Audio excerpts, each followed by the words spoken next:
What I want to dive into first, this is really the big thing that's been going on in the crypto markets recently, and that is the utter lack of volatility. Aside from some coins on chain doing crazy gains and so on and so forth, the big stuff has been pretty quiet recently, and there's been all this big news, but the big news hasn't really been moving the markets that much, which is in of itself a bit problematic when we see so much big news coming through and it's not really pushing markets that much higher.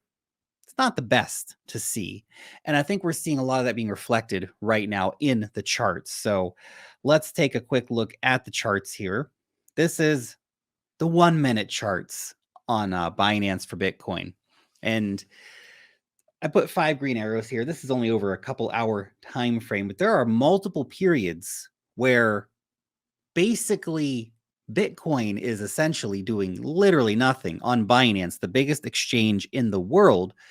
You'll have a 5-10 minute period where Bitcoin doesn't move by more than $1. Almost no Bitcoin is trading hands. It's pretty wild to see. The entire market is like neutral right now. If you look at the Bitcoin Fear and Greed Index, well, we've basically been neutral for a long time. Now, last month, technically, we were at 56, which is the beginning of greed, although 56 is really pretty much neutral too. Anything between 40 and 60 is essentially the market not being able to make up its damn mind. 52, 54, 50, these readings of basically sentiment just being cut right down the damn middle have been so prevalent recently in the market. And it really just exemplifies what the market is feeling right now. We're in this sentiment wise in this area where essentially nobody really knows what to make of anything. Yeah, we have Bitcoin ETF applications going in. Will the SEC do it? Will they not do it? Nobody knows. We don't have definitive actions to take here. People are concerned about the regulatory overreach. Okay, XRP and Ripple, they won their case against the SEC. Great news, but we still have 20 other altcoins that could be coming under a lot of scrutiny, so on and so forth. So we have this moment in the market where the true believers, people probably showing up to these conversations, we are continuing to stack our coins diligently, accumulate throughout the bear market or the early stages of the bull market, if you want to call it that.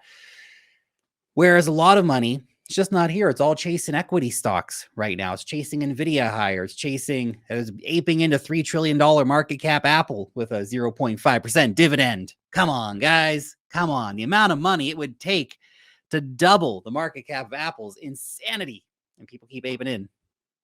Just buy Bitcoin. Just buy Bitcoin. Come on, guys. Come on. What are you doing, market? I tell you, if you are a trader, you need yourself an account over on BYBIT. It is the best place to do futures trading for Bitcoin, Ethereum, a wide range of other altcoins. They also have great spot markets. In fact, one of the biggest spot altcoin markets in the damn world. Plus, of course, their very popular copy trading service. And I'm going to use that link down below in the description. You can get up to $30,000 in deposit and trading bonuses, as well as exclusive fee discounts. If you're a trader, go ahead and check that out using the link in the description.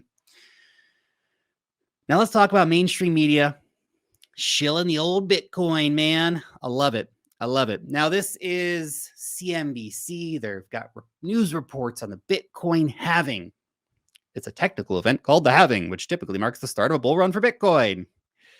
Yes, mainstream media, we know. But it's interesting to see mainstream media taking such a big turnaround. Of course, they do this. It's all manipulated. All mainstream media is owned by the big banks, BlackRock, all these guys. So when BlackRock wants to turn on the tap, they turn on the tap. And we've already covered how immediately after BlackRock launched their Bitcoin ETF bid, we saw a big change around in the media, with media suddenly saying, well, Bitcoin in the environment, everybody's getting it wrong.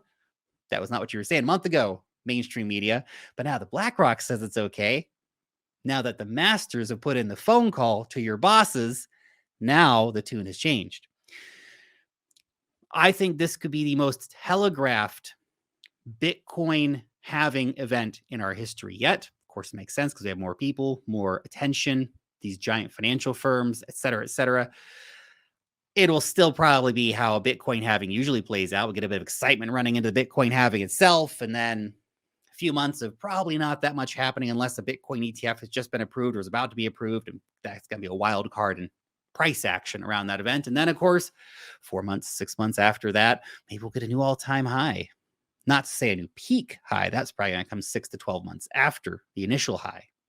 But we'll crack back over that previous number. At least that's how it's worked out in some of our previous cycles. So we'll see if that's how it plays out again. But to see mainstream media on the shill train for the Bitcoin, I'm loving it.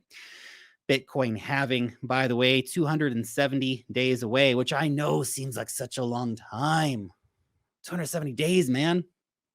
A lot of wake ups, a lot of showers, a lot of taking the kids to school and all that stuff between now and then. I get it. I get it. We all want to get rich overnight. We all want to be the guy who apes into that meme coin and turns $500 into $1 million overnight. Happened over the weekend, actually, on the Coinbase layer 2 base. People were aping in meme coins over there. It's a different story for them what we're talking about for the moment, though. But 270 days, that's going to mark the Bitcoin halving, depending on where the Bitcoin ETF falls within this. Now, currently, most of the Bitcoin ETF applications have a final deadline in March of 2024, which would coincide very interestingly with the Bitcoin halving, should they be approved then. We shall see, of course. But if you can take that perspective that, hey, 270 days away, Bitcoin halving, I'm going to prepare myself. I'm going to be accumulating. That's what I'm doing personally. Can't tell you guys what to do. Just share my journey as we go through this course. 270 days away, Bitcoin halving coming up. Accumulate until then. Bitcoin halving happens. Probably not that much exciting happening immediately after the Bitcoin halving. Then we run into our new cycle.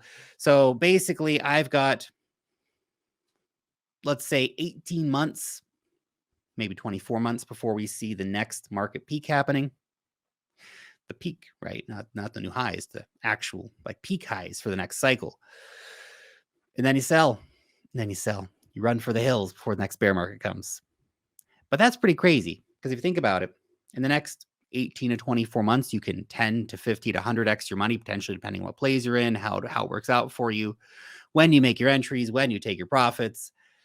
Not getting chopped up, of course, which I think is a big challenge for a lot of people right now, to just simply not lose all your damn money during this year, 2023, because there's all these new things happening and it's so easy just to get chopped up real fast trying to chase the next hype coin and the next hype coin and the next hype coin and the next hype coin and this new thing and that shiny new thing and this new layer 2, et cetera, et cetera. And look, there's a lot of opportunity in all that, but you got to have your timing right to play the narratives.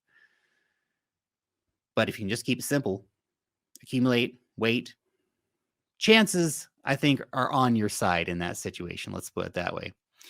Ecoin Metrics shared a great chart here. The fourth Bitcoin halving is going to be here faster than you think. Of course, this is a chart showing Bitcoin growth before the halving. So from the market bottom to before the halving. Now, usually there's not like a giant amount of price action before the Bitcoin halving, which is why I've been saying, look, my top prediction for the year is up to 48K. We'll see how that plays out. Of course, we're not there yet. Be nice to see it. But then post-halving is when things get pretty crazy, because from halving to total market peak, previous cycles, first cycle was 360x. That's not going to happen again for Bitcoin. Second cycle was 68x. That's not going to happen this cycle anyway. For Bitcoin, maybe some long way down the road. I don't know, but not right now. 8x in the last market cycle from the time of the Bitcoin halving until the market peak in late 2021. 8x, not bad. Not bad for Bitcoin.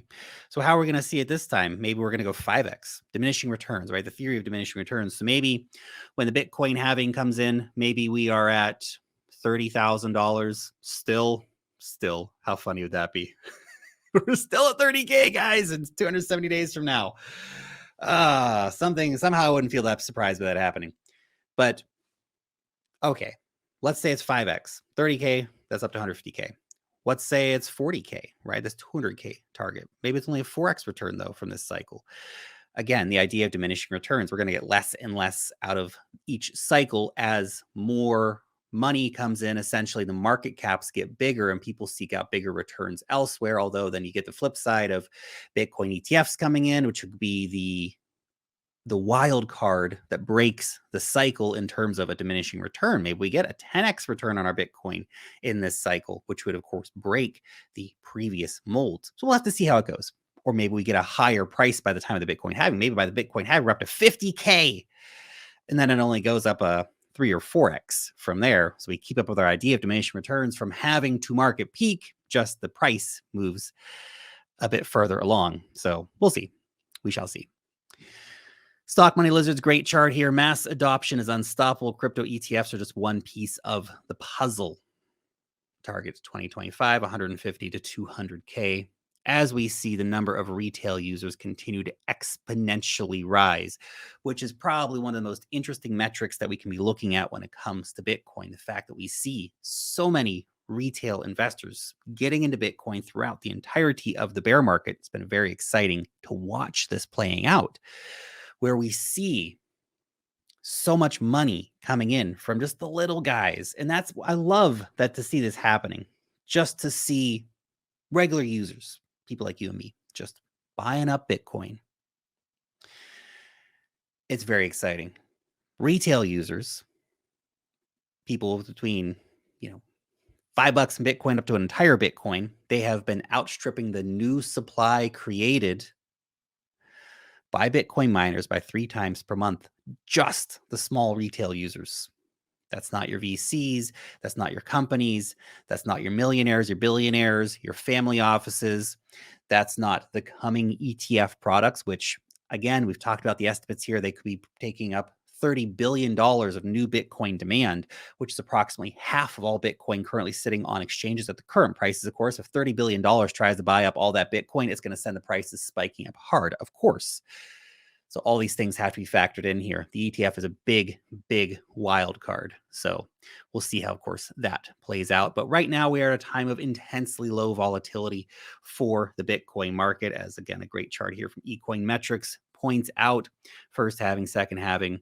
So we can see as the halvings go through here where we kind of get in terms of how slow the volatility has really come down to. And right now we are at a very, very low volatility point in the market. So it's pretty interesting to see how quiet it has been in spite of all this good news. But it's just consistent, chill, mature, disciplined stacking. And that's kind of cool. People are just here showing up, putting their paychecks into Bitcoin. Big things are happening behind the scenes, but it hasn't sparked a retail mania yet. And the retail mania will be sparked. And you know when the retail mania is going to be sparked? When BlackRock says they want it to be sparked. Because for all of our good intents and purposes and all that fun stuff, and it's nice to see mainstream media shilling Bitcoin. It's nice to see the Barbie actress Margot Robbie, she's talking about Bitcoin. That's all great stuff. But when BlackRock picks up the phone and they put in the call, that's when things are going to go crazy. And make no mistake, they own these companies. They own all the big media, the banks, BlackRock, they all own the big media. When they're ready, they will unleash the beast. Here, of course, though, again, Margot Robbie, she's the actress of the Barbie movie. She says her husband talks about Bitcoin and calls it Big Ken energy. All right, man. All right. I'll take everybody. I'll take all Bitcoin allies. Margot Robbie, welcome to the party. Barbie's shilling Bitcoin, guys. Barbie's shilling Bitcoin. What a time to be alive.